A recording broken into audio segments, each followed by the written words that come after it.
The year is 1947. Los Angeles, a city basking in the golden glow of post-war optimism, yet harboring shadows beneath its glittering facade. The war's over, the boys are home, and Hollywood beckons with promises of fame and fortune. It's a city of dreams, but for many it's also a city of broken promises. January 15th dawns, a crisp, cool morning, seemingly unremarkable. But this day would etch itself into the annals of American crime history, forever altering the perception of the City of Angels. Around 10:30 a.m., a young mother named Betty Bersinger, out for a stroll with her 3-year-old daughter, makes a gruesome discovery in a vacant lot on Norton Avenue, near Lamert Park. What she initially mistakes for a discarded mannequin, or perhaps a store display, quickly reveals itself to be something far more horrifying. It's the naked, brutally mutilated body of a young woman, severed at the waist, drained of blood, and meticulously posed. Her face, cut from the corners of her mouth to her ears, forms a grotesque, permanent smile. The infamous Glasgow smile. The scene is one of unimaginable horror, a macabre tableau laid out under the indifferent California sun. The victim is soon identified as Elizabeth Short, a 22-year-old aspiring actress. Her story is tragically familiar to countless others who flock to Hollywood. A small-town girl from Medford, Massachusetts, with striking blue eyes and raven black hair, she arrived in the city of stars with little more than a suitcase and a burning ambition. She dreamed of seeing her name in lights, of escaping a life of obscurity. But instead of stardom, Elizabeth found only fleeting roles as an extra, waitressing jobs, and a transient existence, moving from one temporary lodging to another, often relying on the kindness, or sometimes the less than kindness, of strangers. She was known for her striking beauty, her vivacious spirit, and her penchant for wearing black, a detail that would later contribute to her chilling posthumous moniker, the Black Dahlia. Her dreams, her aspirations, her very life were extinguished in a brutal act that defied human comprehension, leaving behind a legacy of terror and an enduring, unanswered question. News of the Black Dahlia murder spreads like wildfire, consuming Los Angeles and captivating the nation. The sheer brutality of the crime, combined with the victim's haunting beauty and the glamorous backdrop of Hollywood, creates a media frenzy unlike anything seen before. The press, hungry for every lurid detail, sensationalizes the case, turning Elizabeth Short into a tragic, almost mythical figure. The Los Angeles Police Department, under immense public pressure, launches one of the largest investigations in its history. Detectives led by the seasoned Sergeant Finis Brown and his partner Harry Hansen descend upon the crime scene, meticulously combing through every inch of the vacant lot. They find no weapon, no significant footprints, no struggle. The body's pristine condition suggests it was moved to the site after the murder. The killer, it seems, was chillingly methodical. The autopsy reveals further gruesome details.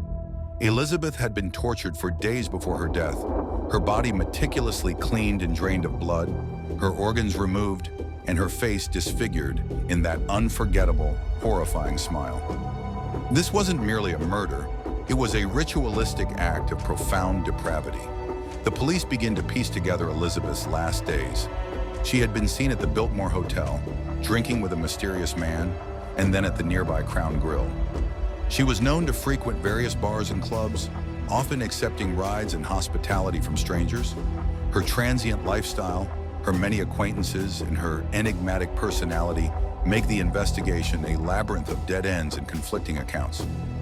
Every lead seems to dissipate into the smoggy Los Angeles air. Who was this mysterious man? Was he the last person to see her alive? The city holds its breath, gripped by a palpable fear. Women are advised not to walk alone at night. The shadow of the Black Dahlia falls heavy over Hollywood, transforming its glittering facade into a stage for a real-life horror story. As the investigation grinds on, a parade of suspects emerges from the dark corners of Los Angeles, each with a potential connection to Elizabeth, each with a secret to hide. Over the years, more than 50 individuals would confess to the murder, many of them clearly delusional, drawn to the macabre fame of the case. But among the genuine leads, several prominent figures capture the attention of the police and the public. There's Mark Hansen, a wealthy nightclub owner and talent agent who had offered Elizabeth a place to stay. He was known for his connections and his temper, and his alibi was flimsy. Then there's Dr. George Hoddle, a brilliant but eccentric physician with a dark past, rumored to have hosted wild parties and to have connections to the criminal underworld. His own son, Steve Hoddle, a retired LAPD detective, would later become convinced of his father's guilt, pointing to disturbing evidence found on his property and his father's medical background as fitting the precision of the crime.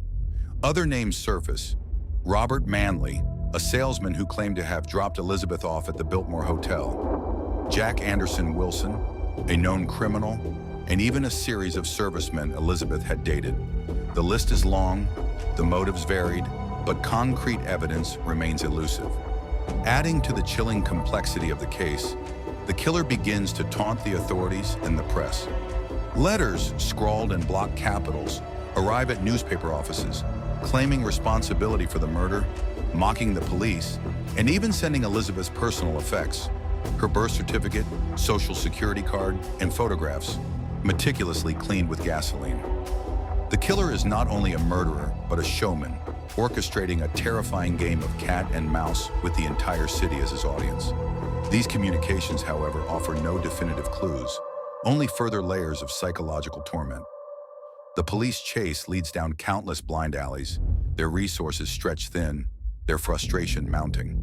The killer, it seems, is always one step ahead, a phantom moving through the city's underbelly, leaving only terror in his wake.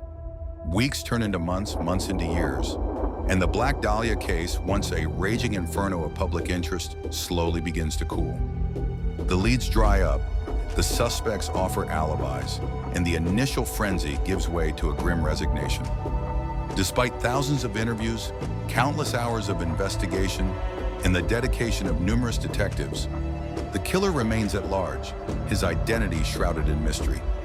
For Sergeant Finis Brown, the case becomes an obsession, a dark cloud that follows him home each night, a stain on his otherwise distinguished career.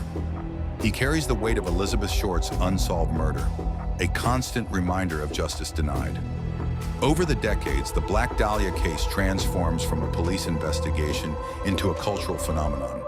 It becomes a touchstone for true crime enthusiasts, a subject of countless books, documentaries, films, and even fictionalized accounts.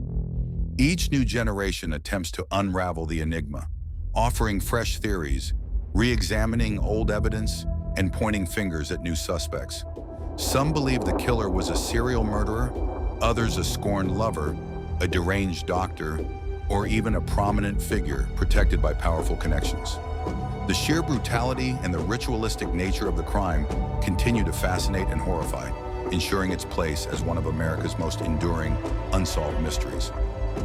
Elizabeth Short, the aspiring actress, fades into the background, replaced by the legend of the Black Dahlia, a symbol of Hollywood's dark underbelly, a cautionary tale of dreams turned to nightmares. Her story is a chilling reminder of the fragility of life, the darkness that can lurk beneath the surface of glamour, and the profound impact of an unsolved crime. The vacant lot where her body was found is now a quiet residential street, but the echoes of that horrific January morning still reverberate through the city. The case remains officially open, a testament to the enduring hope that, one day, the truth will emerge from the shadows, finally bringing peace to Elizabeth Short and closure to one of the most haunting chapters in American history. The Black Dahlia lives on, not as a victim, but as an eternal question mark, a spectral presence in the collective consciousness, forever asking, who killed Elizabeth Short? Did you like it? Like, comment, and subscribe to the channel so you don't miss more videos like this.